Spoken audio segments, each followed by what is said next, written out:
classes and the other courses, other physics courses. I see.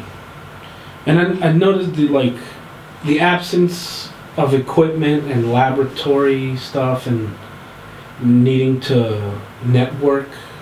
I mean, in math you network a little bit, but it's not a big deal like in the business world. Okay, so here I have to contradict you. So people may think that you don't need to network, but in fact you do need to network. So this is a life lesson for you, Padawan. So you should go to all these conferences. So when, for example, your colleague, Mrs. Bampi, got invited to go to this, well, right now she's at this historically black college Battle of the Brains, but there's also a math conference. She wasn't invited to that, but I told her she should go if she could get funding. But then there was a matter of, the classes that she's teaching here in Baltimore, but I told her that she should go to the conference regardless of whether or not she can get these classes covered because of the networking opportunity. So all the jobs that I've gotten through some sort of network.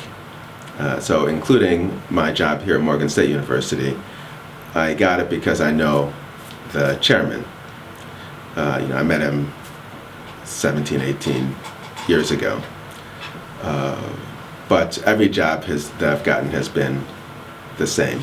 And so that's how it works. Now, there may be some people who might prove Fermat's last theorem or something like that, and then those people will get job offers perhaps without needing to know anyone, and perhaps even without needing to be nice people. I mean, the guy who proved Fermat's last theorem is probably nice, but I mean, not every mathematician is nice. So there may be some people who get hired without needing to have a network, but for the most part, you need a network. At the University of Oxford, I noticed that a lot of people who got the prestigious junior research fellowships or lectureships for junior people, they also were very amiable. They could tell jokes and stuff like that, and that's what gets you jobs.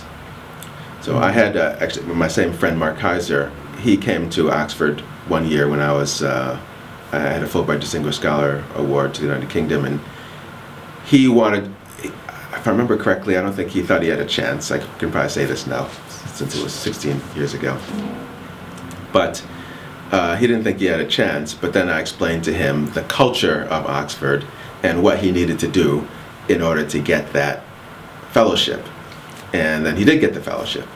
So he went from not thinking he was going to get it to getting it. Now, of course, yes, he had his own qualifications and so forth, but I like to believe that it was that additional element that I was able to explain to him. And there's a second example I could give of something like that. When I was at Vanderbilt University, a student was on the verge of getting the Rhodes Scholarship. He had to go through more interviews. But no one from that university had gotten a Rhodes Scholarship for literally 50 years. So I sat down with a student for 2 hours. He was also going to do math, and explained to him what the Rhodes Scholarship Selection Committee was going to be looking for. And he did get it. So obviously he was a talented student, but he was also the first person in 50 years to get it. So again, I'd like to believe that it was this additional information that I gave that made the difference. So yeah, networking, even in math, is very important. Few people realize that, and a lot of mathematicians are socially, I'm going to say retarded. I don't mean in the colloquial sense. I mean literally sort of held back. That's something for psychologists to study as well, why that is. I myself was in that category. So they don't understand the real importance of networking, but it is important. When you said culture at Oxford, you meant the culture of networking? I meant the culture of befriending people. So it's not so much the culture of network. The networking is important everywhere. Well, at least everywhere that I've been to. But at Oxford, they have a peculiar culture. They do things differently. I'm fortunate, since it was so many years ago, I don't remember the exact advice that I gave my friend. I don't really understand Oxford that well now. But the people are different. I'll just give one example, not necessarily related to getting jobs, but it's one of my favorite examples. It's when I fell out of love with Oxford. So in 2004, I had there was some sort of exchange fellowship I had. MIT was, and Balliol College, Oxford had this relationship. So I was in Oxford in the summer of 2004, and I needed to print something out. It was close to 5 p.m. I wanted to send a letter out in the mail, but the printer was out of ink. So I went to whoever the computer person was, and he said that I could come back tomorrow. But I really wanted to print this material out that day. So I said, well, I can just go get the toner myself.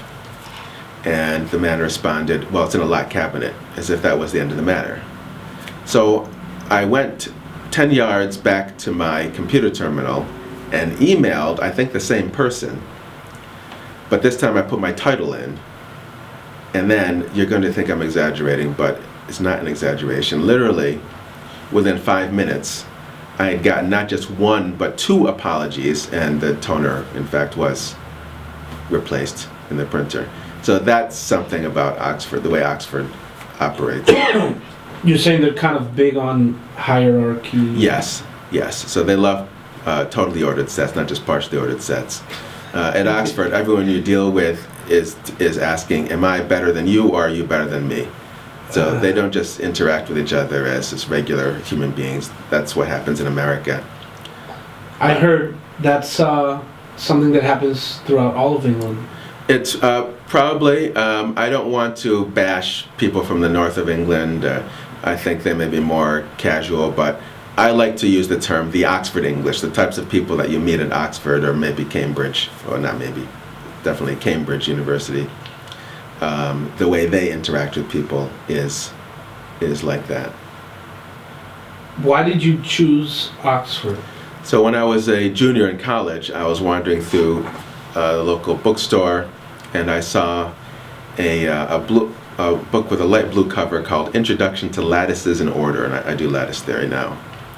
And so I bought that book. I didn't understand anything beyond the first 3 chapters, but one of the authors was from Oxford. So that's when I decided I want to go and study with that person. Did you? And I did, yes. But it's kind of amusing. So I got this fellowship, a Marshall Fellowship, to study in England. I went to Oxford, and my undergraduate advisor, Garrett Burkhoff, who was one of the pioneers of lattice theory, there was a conference being held. He didn't tell me at the time, but it was in his honor in Germany that same summer. So the summer before I was to go to graduate school, he was going to meet the author of this book, H.A. Priestley. And so he said that he would tell H.A. Priestley to look for me. So I arrive in England, and I get a note from H.A. Priestley, and I'm supposed to, so a meeting was set up. And then I went to the meeting, to the Mathematical Institute, and then entered the open door of the office.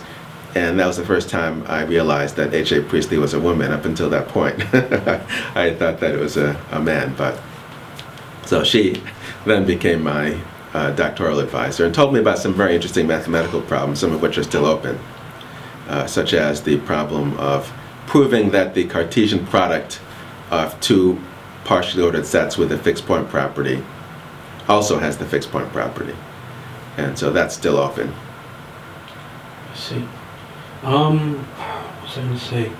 I don't remember if you told me this, because one time when we were in class, you had a story about John Conway, I think. Well, I never met John Conway, but I know one of his students, and Derek Smith, who's not that far away, I think, in Lafayette College now, but his PhD is from Princeton.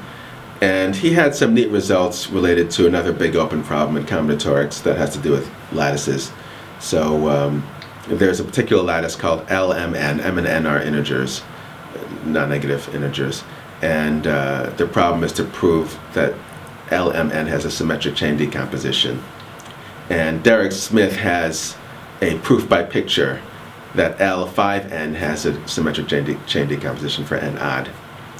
So no one else has results like that, but I don't think he ever published it. But getting back to John Conway, so he told me this story, and now it's secondhand, so it's not going to be very accurate. But he said that when he was working with John Conway, Conway sometimes would say, "Oh, we can ignore this because that's just the cohomology." And after a while, Derek said, "Okay, cohomology, what do you mean?" And John Conway said, "Oh, that's just a term I use whenever there's something I don't understand." I remember it now. I remember that was the story. And so it's funny because we like to so in the hierarchy of mathematicians, John Conway is at the top, at least contemporary mathematicians. John Conway is at the top. Right? He's a maximal element in this postulated set, certainly. There are many people who would still be considered great, but they'd be below the level of John Conway. But those people who are below that level might have some sort of arrogance and say, "Well, how do you not know something like this?"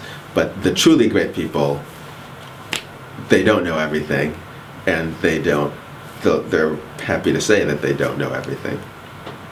By contrast, I remember having a meeting once with the chairman of some math department that shall remain nameless, not in this state. But he mentioned someone named, I think Dennis Sullivan or maybe some other person, and I didn't know who that was. And he said, "How could you not know who that is? Everyone else in the world knows who he is." But you have this sort of parochial idea. Like, I would never react with shock and horror if someone said, "I don't know who Garrett Burkhoff is," because I know they're not in my field. But this is the way many mathematicians are. When you